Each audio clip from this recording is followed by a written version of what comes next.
Graça e paz a todos os seminaristas. Nós vamos para mais um vídeo aula do nosso seminário teológico do IBPC, trabalhando a apostila de número 1, última matéria, Evangelhos Sinóticos. Paramos na página 365, retomamos na página 366, a crítica das fontes.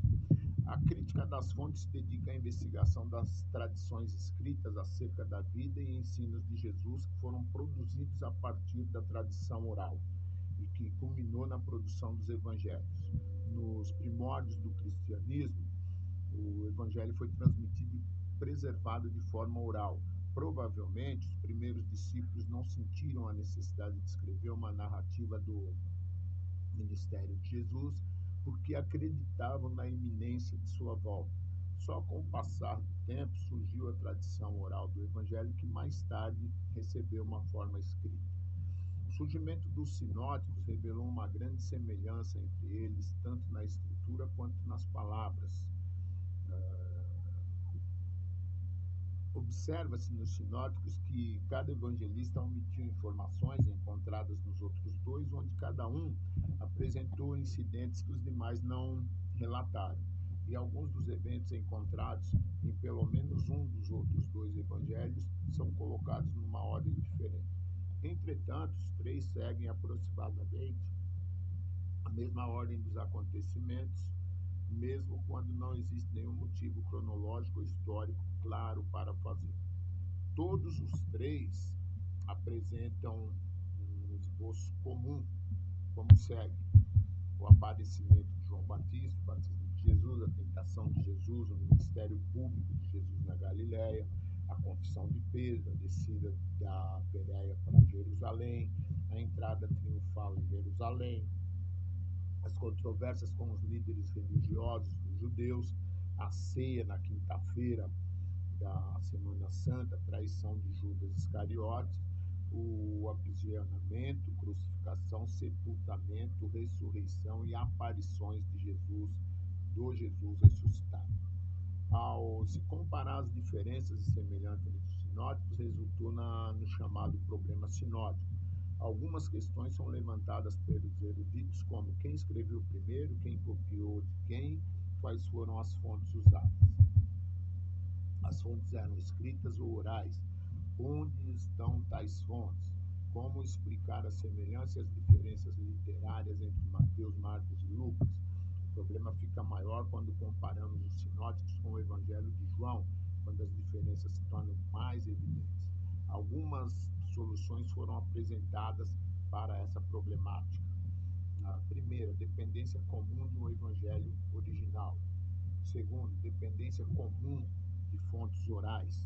Terceiro, dependência comum de fragmentos escritos. Quarto, interdependência. Página 170. Teorias da interdependência literária da crítica das fontes. Somente uma teoria, que incluía como elemento importante a interdependência literária entre os evangelhos sinóticos, é capaz de explicar os dados. Um estudo do paralelismo sequencial entre os evangelhos sinóticos revela o seguinte: Mateus e Marcos frequentemente estão juntos em oposição a Lucas na ordem dos acontecimentos. Lucas e Marcos estão juntos em oposição a Mateus. Porém, raramente, Mateus e Lucas estão juntos em oposição a Marcos. Em nenhum momento Marcos segue uma ordem diferente de Mateus e Lucas, o que sugere que Marcos deve ter um relacionamento tanto com Mateus como com Lucas, quer seja anterior ou posterior a ambos. Primeiro, teoria agostiniana. Agostinho afirmou que Mateus foi o primeiro evangelho escrito e que Marcos era uma forma resumida de Mateus, e que Lucas dependeu tanto de Mateus como de Marcos. Essa teoria surgiu pelo fato de que Agostinho tinha consciência de que o Evangelho de Mateus era bem conhecido no segundo século e encabeçava a lista do cânone. Teoria dos dois documentos. Até o ano de 1835, a teoria agostiniana defendia e mantinha Perdão, até o ano de 1835, a teoria agostiniana foi defendida e mantida, quando então Karl Lachmann provou o que ficou conhecido como a primazia de Marcos. Outros eruditos sugeriram a ideia de Lachmann e afirmaram que Mateus e Lucas modificaram o estilo e a gramática rude de Marcos com alguns propósitos, sendo esses os propósitos: para aclarar o sentido do texto, para omitir material cujo significado poderia ser mal entendido, e terceiro, anular material desnecessário para seus respectivos propósitos, e quarto, suavizar a rudeza gramatical de Marcos. Essa prioridade ou primazia de Marcos também fica evidente quando se observa alguns fatos.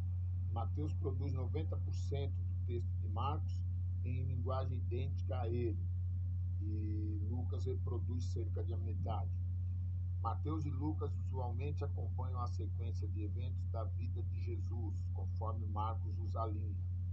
Tanto Mateus quanto Lucas, com frequência, repetem exatamente as palavras de Marcos. Pela forma como o material de Marcos está distribuído em Mateus e Lucas, respectivamente, indica que seus autores usaram o material de Marcos. Comparando Mateus com Marcos em material comum, observa-se que o relato de Mateus invariavelmente é mais curto, e se conclui que Mateus reduziu Marcos ao invés do contrário.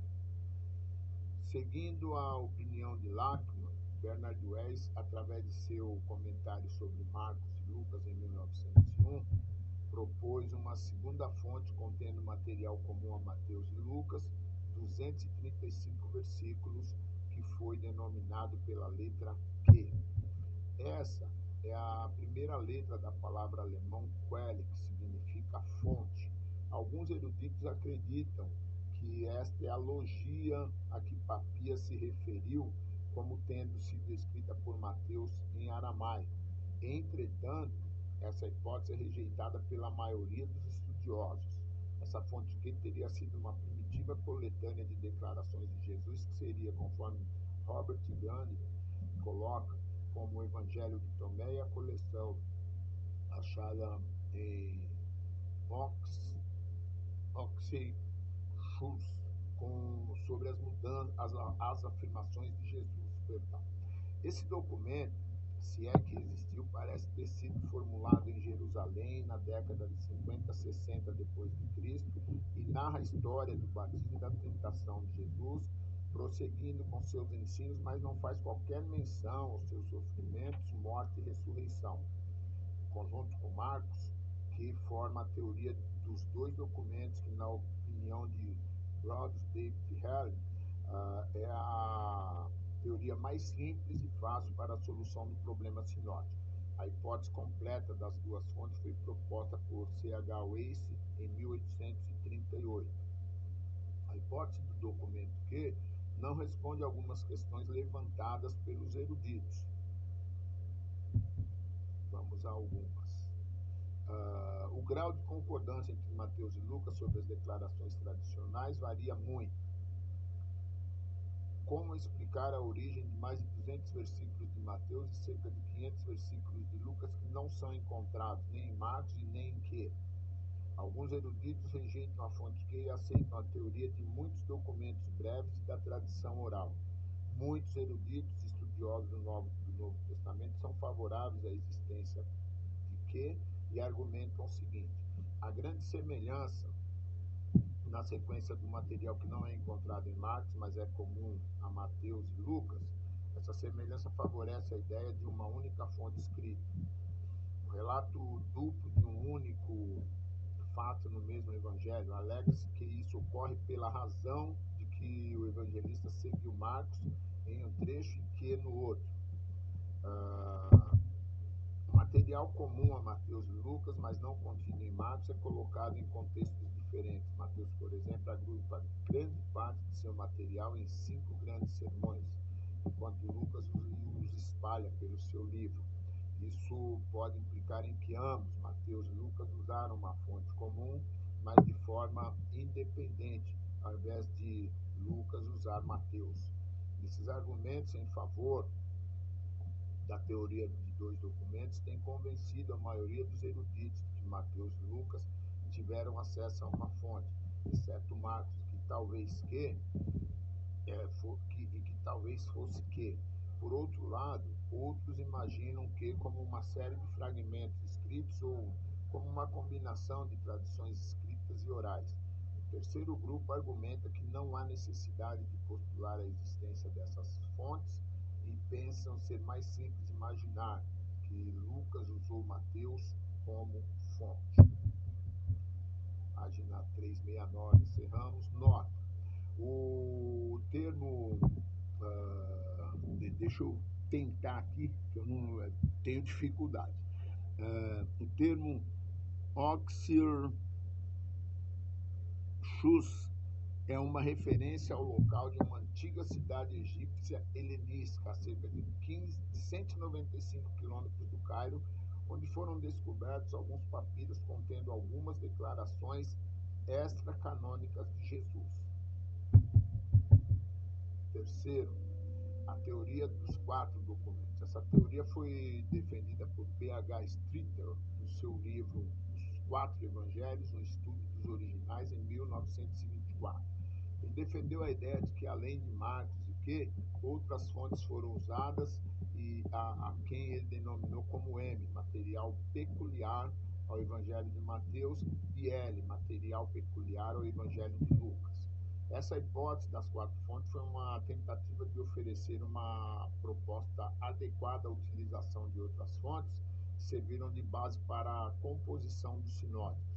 Supõe-se que M, com cerca de 330 versículos, tenha se originado em Antioquia, da Síria, por volta de 55 ou 65 depois de Cristo, e que L, com mais de 500 versículos, foi formulado ou em Cesareia ou em Corinto, na mesma época, 55-65. A ideia de Streeter não encontra apoio da parte da maioria dos eruditos na atualidade, que são céticos quanto à existência de ML como documentos escritos. Alguns eruditos usam o ML apenas para designar o material peculiar a Mateus e a Lucas. O problema levantado para essa hipótese é o fato de que Mateus não conter nada de L e Lucas não conter nada de M, já que foram escritos na mesma época e em locais próximos. Teorias de um proto-evangelho. Essa teoria surgiu para preencher algumas lacunas deixadas pela hipótese das duas fontes e pela ideia de vários estudiosos defendem a existência de uma tradição, de uma edição anterior de cada um dos evangelhos sinóticos. Lachmann sugeriu a tese de um evangelho original e que Marcos foi o mais fiel a esse original. Além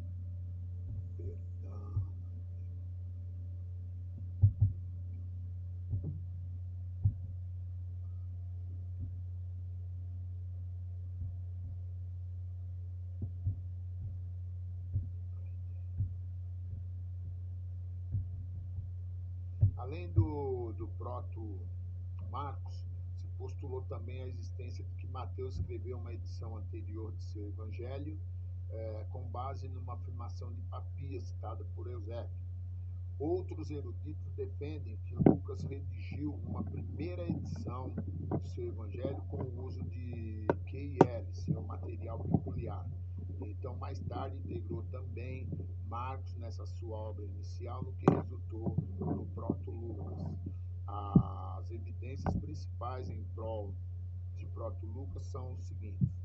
Primeiro, Lucas tem blocos alternados de matérias marcanas e não marcanas. Segundo, Lucas 3:1 dá a impressão de ser o início de um livro, que implica em que o Proto-Lucas não incluía as narrativas da infância. 3. Esta hipótese explicaria por que Lucas omite muito mais de Marcos do que Mateus. 4. O uso de o Senhor ao invés de Jesus na narrativa não se acha em Mateus nem em Marcos, nem ocorre na matéria marcando em Lucas. Streeter conclui, com base nessas e em outras evidências, que Lucas provavelmente tinha o primeiro esboço do seu evangelho antes de ter visto Marcos. Se este for o caso, então Proto-Lucas é muito antigo. Avaliação das teorias de interdependência.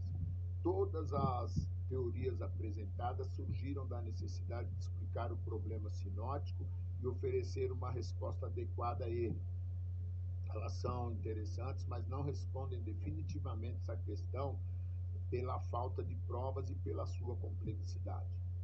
O que se pode concluir com base no exposto até aqui é que Marcos e Lucas podem ter se utilizado de Mateus e Lucas podem ter se utilizado de Marcos, que realmente parece ter sido o primeiro evangelho, como um suplemento de uma outra fonte informativa.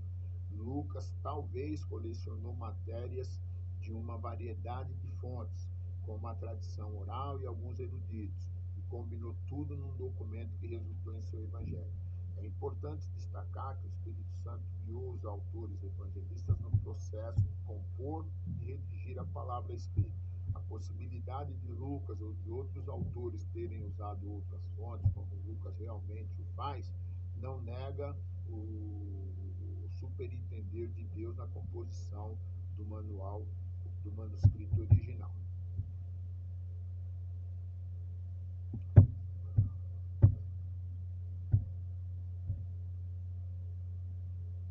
A crítica da redação. Enquanto a crítica da forma estuda o período pré-literário, quando o material foi transmitido oralmente, a crítica das fontes investiga as tradições, as fontes escritas, a crítica da redação trata os evangelhos como unidades completas e faz a tentativa de discernir a ênfase teológica de cada evangelho. É o método de estudo dos evangelhos. A crítica da redação se preocupa com o devido papel dos evangelhos como autores, dos evangelistas como autores.